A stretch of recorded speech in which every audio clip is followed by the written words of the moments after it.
Então, o objetivo desse vídeo é apresentar a verdadeira causa da crise econômica que teve início entre os anos de 2007 e 2008 e se prolonga de vários meios, né, até os dias atuais.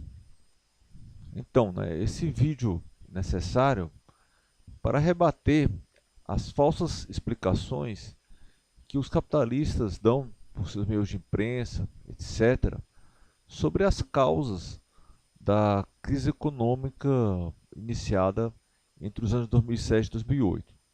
Essas falsificações são necessárias para evitar que as massas compreendam a verdadeira causa da crise e passem a lutar contra o capitalismo. Bom, em resumo, cabe dizer que essa se trata de mais uma crise de superprodução. As crises cíclicas de superprodução, né, a qual Marx já se referia no passado, e que esse conceito foi objeto de um vídeo anterior, cuja descrição vai estar disponível, né, o link vai estar disponível na descrição. E essa conclusão ficou clara a partir da leitura do artigo, né, que aqui está o nome do artigo, e o link para esse artigo também está disponível na descrição desse vídeo. Então, aquele artigo, né, ele foi resumido em um artigo na Wikipédia, denominado como Concentração de Renda nos Estados Unidos, que o link também está disponível na descrição. E esse artigo demonstra, né, que no período entre o New Deal, que é a década de 30, e a década de 1980, houve uma redução de concentração de renda nos Estados Unidos. Entretanto, né, a partir da década de 80, houve um aumento dessa concentração. Isso foi em função da política neoliberal, né, que retomou a concentração de renda, que vai dar causa, né, a uma nova crise de superprodução, que foi essa crise de 2007 e 2008. Então, o artigo vai chamar esse período entre o final da Segunda Guerra Mundial e o final da década de 70 de Era Dourada. E o Trump, né, ele na sua campanha, ele promete fazer a América grande de novo. O que significaria, né, retornar a essa Era Dourada dos Estados Unidos. Mas o paradoxo da situação é que o Trump é o que defende as políticas neoliberais implantadas pelo Ronald Reagan e seus sucessores a partir da década de 1980, que geraram essa concentração de renda, que gerou a crise de superprodução, que é a negação dessa é a chamada Era Dourada. Então, o que foi a Era Dourada, né? Esse período posterior à Segunda Guerra Mundial até o final da década de 70, quando a economia norte-americana conciliou elevadas taxas de crescimento, alto nível de emprego, né, um pleno emprego, aumentos reais de salários e redução das desigualdades da renda, né, de renda. Entre 47 e 73, o país teve uma taxa média de crescimento de 4% e a taxa de desemprego alcançou uma média de 4,7%, que para os parâmetros dos países capitalistas, né, equivale ao pleno emprego. Então, essa prosperidade não foi fruto, né, de políticas de livre mercado, de políticas liberais, neoliberais, mas muito pelo contrário, em políticas econômicas intervencionistas da época do New Deal, e que regulamentavam o mercado de trabalho, o sistema bancário, financeiro, os fluxos de capitais internacionais, que era uma política em voga no período posterior à Segunda Guerra Mundial. Essa situação, né, teve origem durante o New Deal, que foi aquela política econômica para superar a crise de superprodução de 1929, né? Como essa crise de superprodução foi fruto do liberalismo econômico, a política do New Deal era uma política intervencionista, baseada nas ideias do economista Keynes, né? E implantadas na época do Roosevelt. Então, essas políticas incluíam políticas favoráveis ao pleno emprego, o equilíbrio entre os interesses das grandes empresas e os trabalhadores, representados pelos sindicatos, que foram fortalecidos nesse período, de modo que os ganhos de salários seriam, os salários aumentariam de acordo com os ganhos de produtividade. Isso para evitar uma nova crise de superprodução, porque como a gente viu no vídeo anterior, o que causa a crise de superprodução é o fato de que a produtividade cresce e os salários continuam estagnados. Desse modo,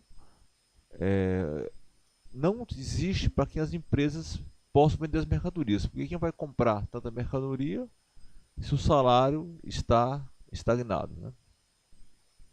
Bom, desse modo, né, entre 53 e 73, os salários reais norte-americanos, né, aumentaram em mais de 50%.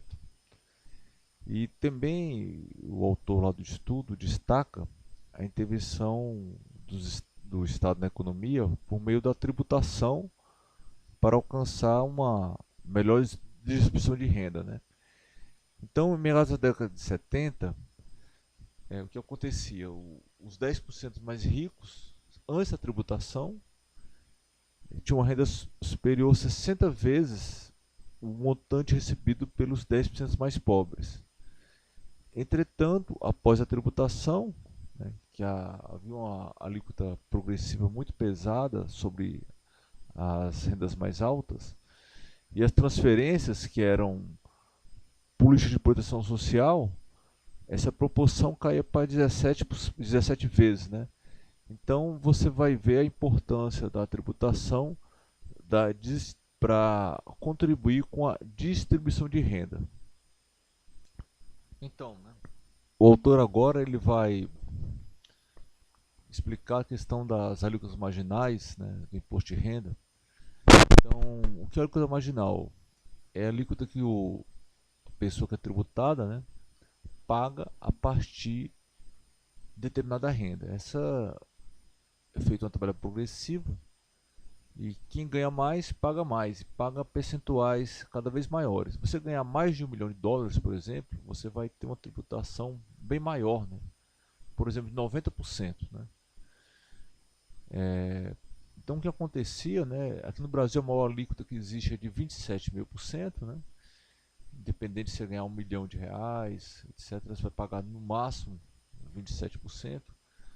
Mas nos Estados Unidos, em 1944, né, a maior alíquota marginal do imposto de renda chegou a 94%. Na década de 60 ainda era 91%. Depois disso, houve uma redução paulatina, né, que fez com que essa alíquota chegasse a 70% e 75%. Né. Essa alíquota foi reduzida brutalmente, né, quando chegou a era neoliberal. O Reagan, em 83, reduziu para 50%, continuou a reduzir, até que em 86 chegou a 28%, mas a situação gerou o que? Gerou um déficit nas contas públicas muito grande, e eles tiveram que voltar a aumentar essas alíquotas. Acho que na era Clinton. O fato é que no estudo, né, mostra que em 2007 essa maior alíquota marginal era de 35%, já durante o governo do Bush Filho, né? Então, né, um último aspecto que é abordado nessa era dourada, né, é que os sindicatos foram fortalecidos, né, para ter aquele equilíbrio, os salários acompanharem o ganho de produtividade. Em 77, mais do que 35% dos trabalhadores do setor privado fabril, né, manufatureiro, eram sindicalizados.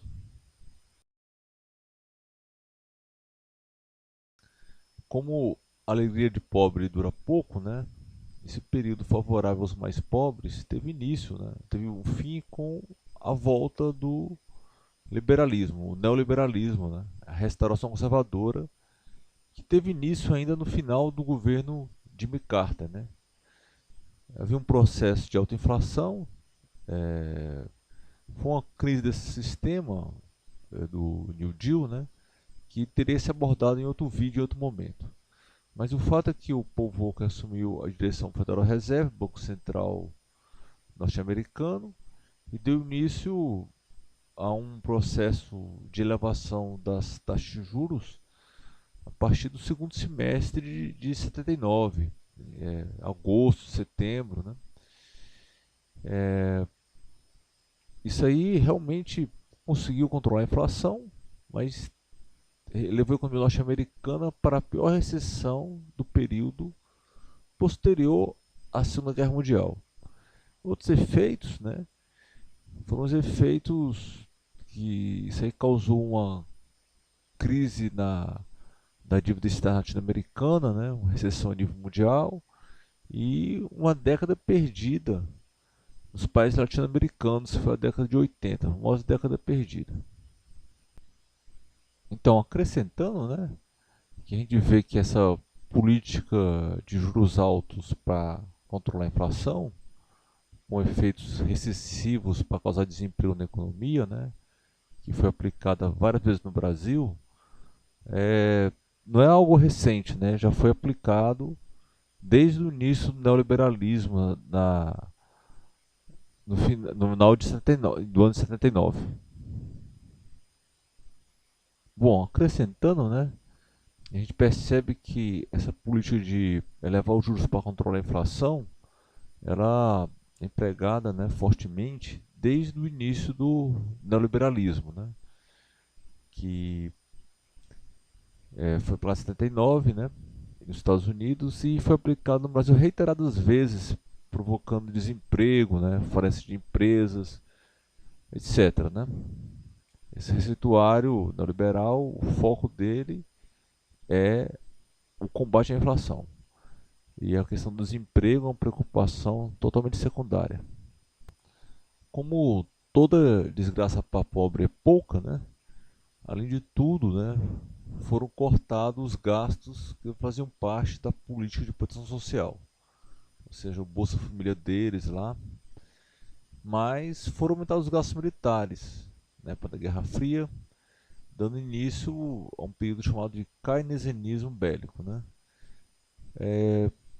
A questão dos gastos militares nos Estados Unidos é importante porque quando ocorre esses gastos militares, as indústrias bélicas estão no próprio território norte-americano. Né? Então, isso aí movimenta bastante a economia norte-americana. Né? E durante a era Reagan, né, com os altos juros, com os gastos militares, apesar do corte de gastos sociais, né, o corte de tributos também, que já foi falado, a dívida pública dos Estados Unidos triplicou. Né? Então foi um período de falsa prosperidade baseado em endividamento, né? Que vai acontecer também no Brasil durante o Plano Real. Assunto para outro vídeo, em outro momento. Então, aquela recessão que ocorre entre 79 e 82, foi o período mais duro da era Reagan, a economia norte-americana apresentou uma elevada taxa média de desemprego. Né? Isso aí foi muito útil para enfraquecer os sindicatos, né? Porque quando existe um desemprego elevado, ninguém faz greve, ninguém reivindica, as pessoas ficam querendo, com medo, querendo só preservar o seu pescoço, o seu emprego. Né? Isso foi fundamental para os seus sindicatos para quebrar aquela política, né, dos salários acompanhar o grande de produtividade. E isso aí gerou também, claro, um aumento na concentração de renda. Os sindicatos mais fracos, a renda se concentra. Né? E não é à toa que o Bolsonaro está realizando esse forte ataque aos sindicatos. Né? Que o plano é favorecer ainda mais a concentração de renda, o lucro dos capitalistas. Bom, retomando a questão dos gastos militares, né, eu lembro ainda que durante o outro vídeo, né, sobre a crise por produção, eu toquei nesse assunto também que um dos efeitos da crise por produção é que a produtividade aumenta, a riqueza aumenta, os salários ficam estagnados e para solucionar isso aí, o Estado capitalista, né, ele adota uma política de aumento de gastos militares, né? Foi o que ocorreu lá, né? Então, tudo está relacionado à crise de superprodução, né?